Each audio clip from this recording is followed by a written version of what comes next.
dia, meus caros irmãos e irmãs, queridos devotos e devotas de Santo Antônio, paz e bem. Estamos iniciando mais uma semana, já nesse mês de fevereiro, a quinta semana do tempo comum. Nós queremos então, no início dessa semana, iniciarmos as nossas reflexões, sempre com o nosso desejo que elas possam ajudar você, ajudar a sua família, a aderir cada vez mais ao seguimento de Jesus.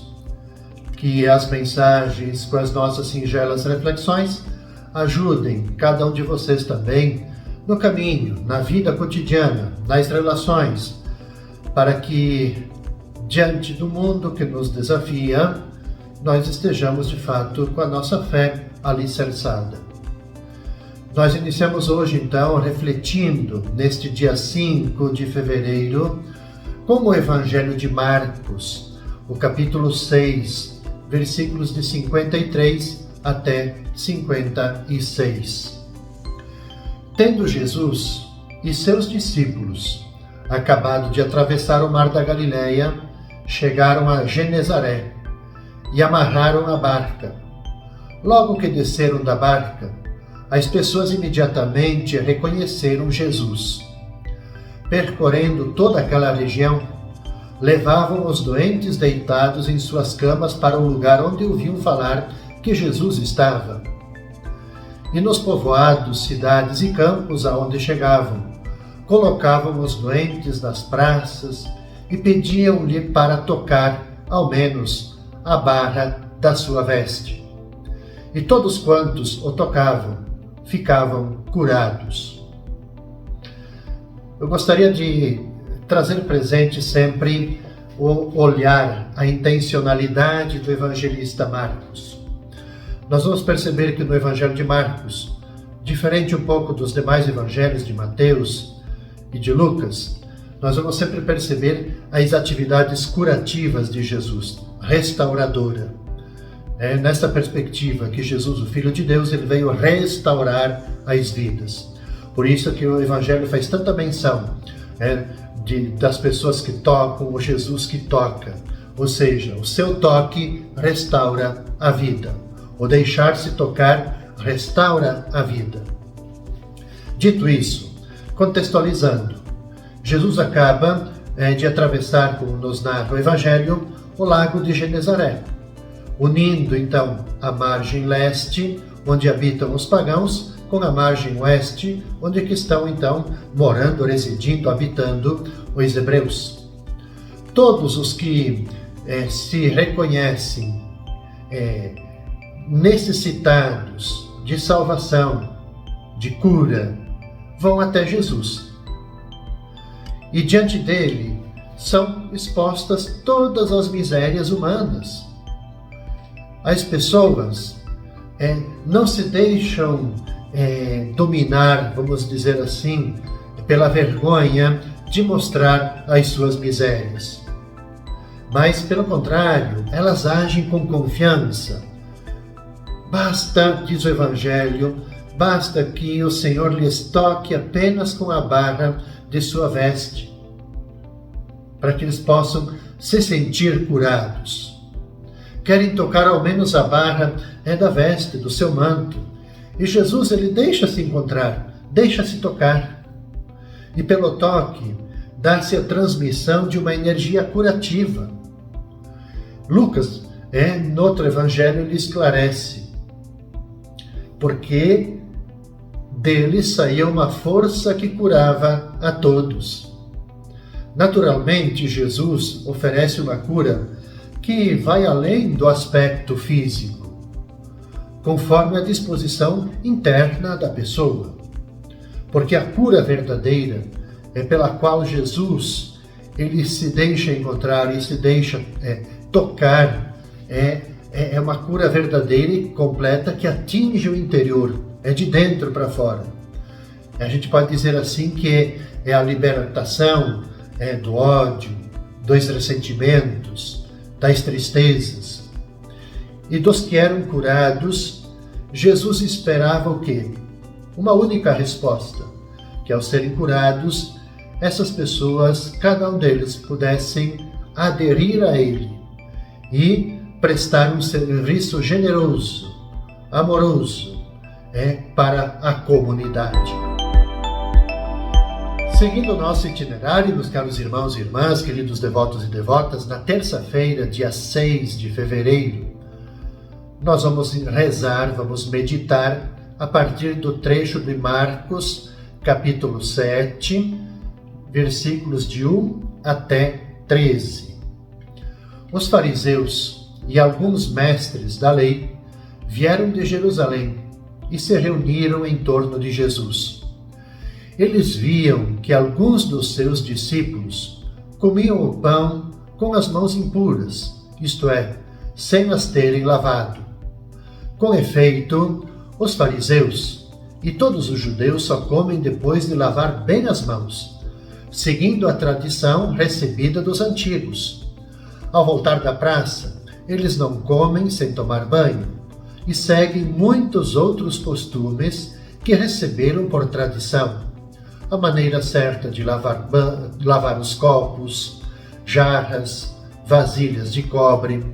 Os fariseus e os mestres da lei perguntaram então para Jesus: por que os teus discípulos não seguem a tradição dos antigos, mas comem o pão sem lavar as mãos? E Jesus respondeu: bem profetizou Isaías a vosso respeito, hipócritas, como está escrito: este povo me honra com os lábios, mas seu coração está longe de mim. De nada adianta o culto que me prestam, pois as doutrinas que ensinam são preceitos humanos. Vós abandonais o mandamento de Deus para seguir a tradição dos homens. E dizia-lhes: vós sabeis muito bem como anular o mandamento de Deus a fim de guardar vossas tradições. Com efeito, Moisés ordenou: honra teu pai e tua mãe. E ainda: quem amaldiçoa o pai ou a mãe deve morrer. Mas vós ensinais que é lícito alguém dizer a seu pai e a sua mãe: o sustento que vós poderíeis receber de mim é corbã, isto é, consagrado a Deus. E essa pessoa fica dispensada de ajudar seu pai ou sua mãe. Assim, vós esvaziais a palavra de Deus com a tradição que vós transmitis, e vós fazeis muitas outras coisas como estas. Caros irmãos e irmãs, na terça-feira, Jesus tem uma fala forte, contra os fariseus e os mestres da lei, denunciando as suas tradições que são de boca para fora, se tornam gestos vazios, mas que eles mesmos também não são capazes de colocá-los em prática. Eles zelavam, os fariseus, os doutores da lei, eles zelavam pelos detalhes, pelos pequenos detalhes da prática religiosa. Mais do que fazer as coisas para agradar a Deus, tanto os fariseus como os doutores da lei, eles se fixavam na mera observância de preceitos tradicionais. E, de acordo com eles, ficava impuro quem não passava pelo ritual de lavar as mãos, os braços, os copos, enfim, as louças em geral. Escondiam-se atrás desses ritos exteriores e deixavam de praticar aquelas coisas mais importantes, fundamentais, ou seja, como cuidar dos pais. Às vezes, para causar uma boa impressão na sociedade, inclusive eles eram capazes de distorcer os mandamentos de Deus. Ora, Jesus o que ele faz?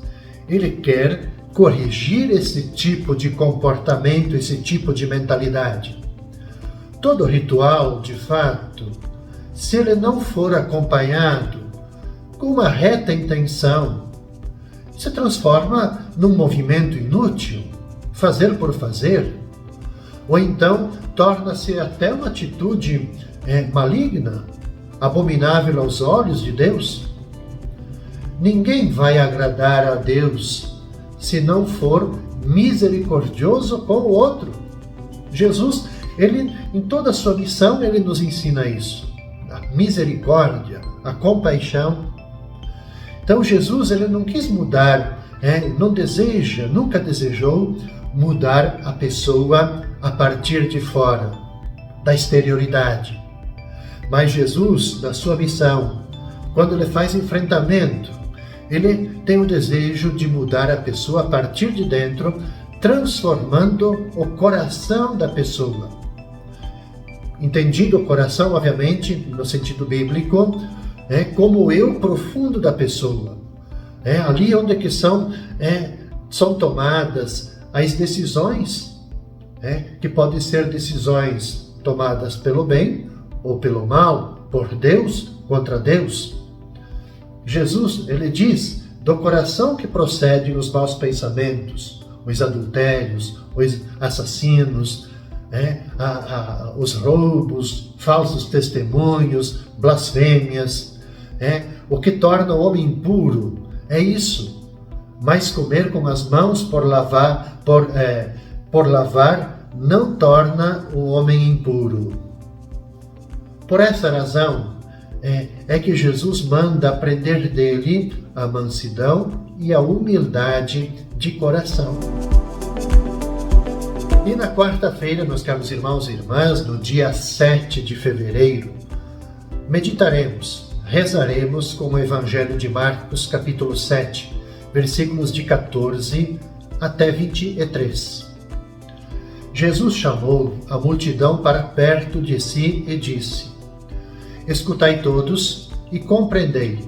O que torna impuro o homem não é o que entra nele, vindo de fora, mas o que sai do seu interior. Quem tem ouvidos para ouvir, ouça. Quando Jesus entrou em casa, longe da multidão, os discípulos lhe perguntaram sobre essa parábola.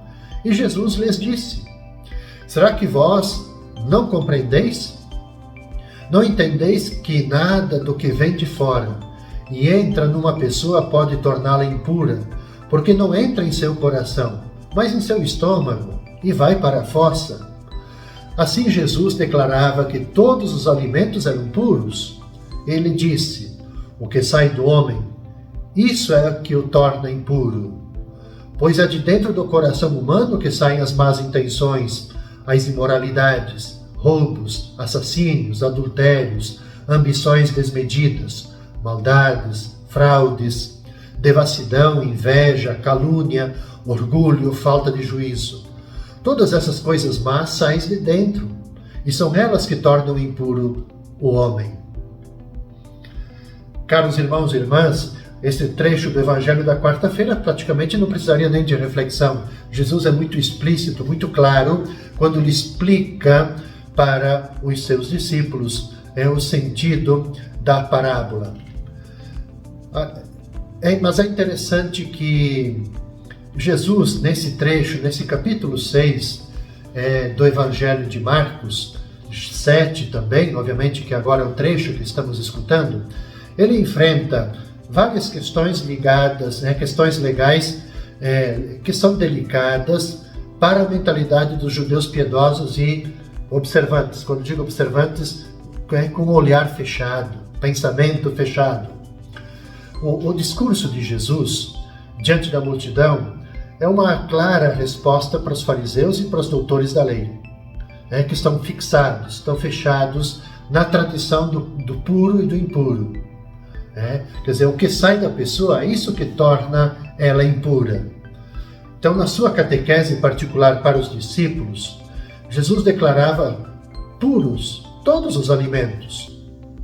A impureza não vem de fora, é elaborada no coração e ela se torna grande se a gente vai alimentando isso dentro do nosso coração.